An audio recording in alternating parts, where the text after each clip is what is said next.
कभी सोचा है कि क्या होता है जब कोई अपनी ताकत के नशे में चूर होकर किसी और के घर पर ही कब्जा कर ले? चलिए आज इसी से जुड़ी एक बहुत ही दिलचस्प और पुरानी कहानी सुनते हैं। तो ये कहानी हमें दिखाती है कि जब एक पूरे जंगल को इसी मुश्किल सवाल का सामना करना पड़ा तो आखिर हुआ क्या। हमारी कहानी शुरू होती है स्टारलैंड के एक बहुत ही शांत और खुशहाल जंगल से। लेकिन ये शांति ज्यादा दिन टिकने वाली नहीं थी, क्योंकि एक बहुत बड़ा तूफान आने वाला था। और ये तूफान था काला, एक बहुत ही घमंडी और ताकतवर बैल जो जंगल में आते ही सबको अपनी ताकत दिखाना चाहता था और सबको झुकाना चाहता था। देखिए, काला का इरादा सिर्फ छोटे मोटे जानवरों को डराना नहीं था। नहीं, उसकी नजर तो सीधे जंगल के सिंहासन पर थी, और इसके लिए उसने किसी और को नहीं बल्कि सीधे राजा को ही ललकार दिया। अब ऐसी हालत में सबकी उम्मीदें भला किससे होंगी? जाहिर सी बात है, जंगल के राजा बहादुर शेर सिंह से। लेकिन यहां कहानी में एक ऐसा मोड़ आया जिसके बारे में किसी ने सोचा भी नहीं था। जंगल का राजा हार गया, उसे अपनी ही गुफा से निकाल दिया गया और जंगल छोड़ने पर मजबूर होना पड़ा। अब उस राज्य का क्या होता? और बस जब उसे चुनौती देने वाला कोई नहीं रहा तो उस जालिम बैल ने खुद को ही जंगल का नया राजा घोषित कर दिया। पूरा जंगल अब डर के साए में जी रहा था। लेकिन कहते हैं ना, कभी-कभी सबसे बड़े बदलाव की चिंगारी सबसे छोटी जगह से ही सुलगती है। और यही कहानी में आता है छोटू बंदर।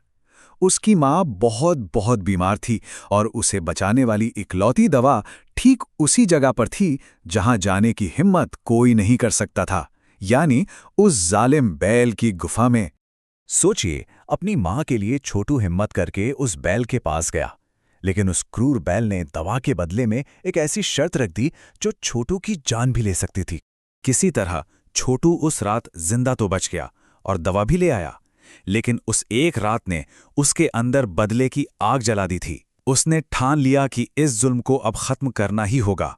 छोटू एक बात अच्छी तरह से जानता था कि वो काला बैल को ताकत से तो कभी नहीं हरा सकता। इसलिए उसने दिमाग का इस्तेमाल करने का फैसला किया। एक ऐसा प्लान बनाया जो दुश्मन को उसके ही डर से हरा दे। प्लान का पहला कदम, एक अफवाह। पूरे जंगल में ये बात फैला दी गई कि एक रहस्यमयी बाबा आए हैं जो सब कुछ जानते हैं, और ये बात उस घमंडी बैल के कानों तक भी पहुंच गई। और जब वो बैल उस बाबा से मिलने पहुंचा तो उसे एक ऐसी भविष्यवाणी सुनने को मिली जिसने सीधे उसके घमंड पर चोट की और उसके दिल में डर का एक छोटा सा बीज बो दिया। और बस यहीं से शुरू हुआ दिमागी खेल। छोटू ने एक के बाद एक 4 ऐसे कदम उठाए जिससे बैल का आत्मविश्वास पूरी तरह से टूट कर बिखर गया।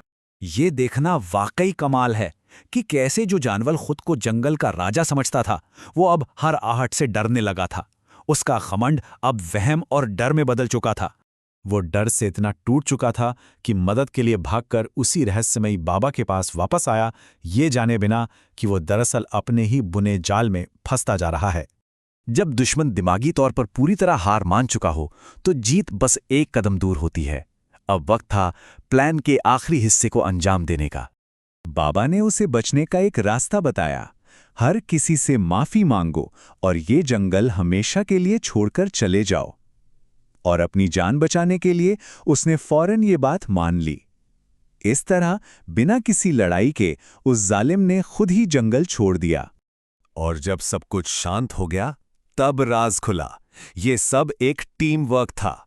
वो रहस्यमयी बाबा कोई और नहीं बल्कि शेर सिंह थे, और इस पूरे प्लान का मास्टरमाइंड था हमारा छोटा हीरो छोटू बंदर।